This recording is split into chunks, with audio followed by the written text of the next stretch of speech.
Hello everyone, Skippy here, and welcome to One Piece episode 1061. Directed by Ryota Nakamura and supervised by Shigefume Shingaki and Chu Young-sa. After what feels like forever, Ryota Nakamura is back in business after a long time of cooking up the finale to Sanji's bout with Queen. And already we can see what fruits the episode is bearing, as the preview is just packed to the brim with his insanely kinetic and hard-hitting action that's unlike any other on the show. Combined with the promise of some really sick animation, including the likes of Naoto Shishida and supervisor Chu Young-sa and more, it's looking like Nakamura's return, if you can call it that, will be another episode of his to remember.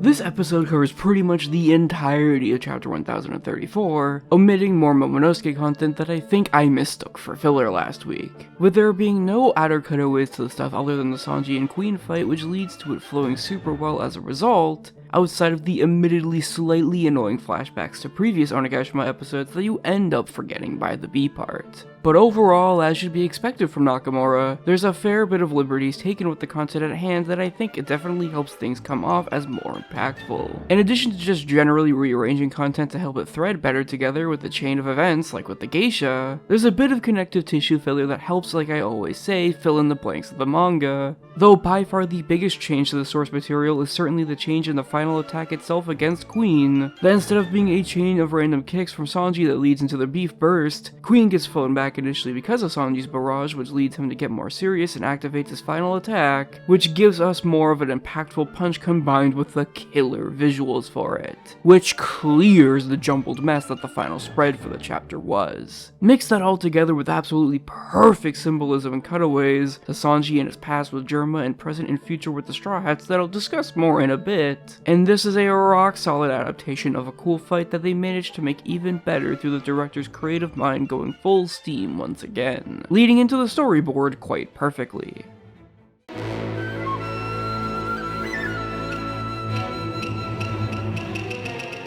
From the very second the episode opens up, we're treated to an array of ideas unlike any other, with the letterbox aspect ratio that Kureta popularized kicking in and transporting us into Nakamura's basket full of ideas and visuals. As there's just so much visual imagery with both Germa and the Straw Hats, goofy and serious compositions that are crafted in a way so no matter what the joke or impact is, it lands instantly with the viewer, and on top of all that, the man just went absolutely insane with the compositing and art direction side of things to wrap it all up, giving the episode as a whole that major shine that we expect from big episodes like this, but a lot more alongside that as well, as he spares no effort to make all the aforementioned scenes pop with tastefully done gradients that match the colors laid down to set the mood to start with, looking almost like a storyboard-like aesthetic, and nowhere is there a better example of this than with the inner look inside Sanji's mindset, as he struggles with that part of his brain that's still connected to his past with Germa and that damn raid suit, and an almost Evangelion sort of idea with the terrain making up Judge's head as the Sanji still chained by his past wears the iron mask, before it breaks and Sanji steps into the sunlight with Zeph and encounters his real purpose with the Straw Hats right in front of him. And would you believe it that I haven't even touched upon the action that makes up the majority of the episode either, which is of course more Nakamura's specialty. And on top of an already amazing board, it's really just the cherry on top of everything with dynamic angles and ambitious layouts as far as the eye can see, that are matched with well-timed tempo and hard-hitting compositions when needed to complete the package of what might just be his best work on the series ever. And when you've got animators like the ones we're about to discuss backing it all up, it just makes it all even better.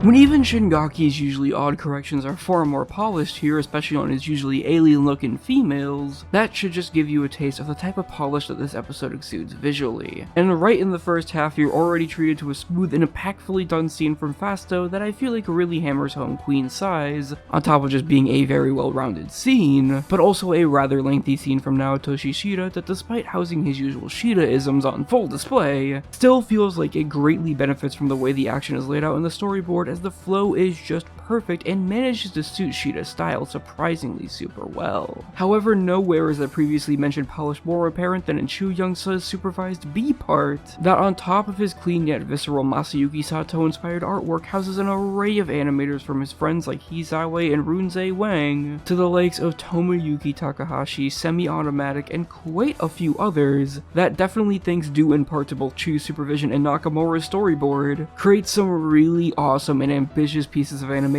that just get the heart pumping and have an absolute ball with Sanji and Queen and their surroundings. It's just highlight after highlight here with the ceiling constantly changing. And right as you're about to take a breath, the finale kicks in with everyone's new favorite Akihiro Ota showing up again, after his amazing scene in 1049 to address Sanji's barrage of kicks in his usual loose and idiosyncratic ways, that still amazingly manages to keep the form down for such bulky and difficult to draw cuts given the amount of camera work needed. Leading right into Chu Young-se himself personally animating the beef burst as he breaks out his favorite inky climax technique, and jam-packs the attack with such viscerally charged energy that reminds me in all the best ways of his work on film Red, before launching Queen into a chain of absurdly ambitious background animation as he rockets off the island, ending 1061 with a bang, and I mean a bang, as it's etched itself into One Piece anime history. Nakamura really used all the time he had at his disposal to his advantage, and with everyone involved created an episode that I was expecting to hit super duper hard to begin with, but I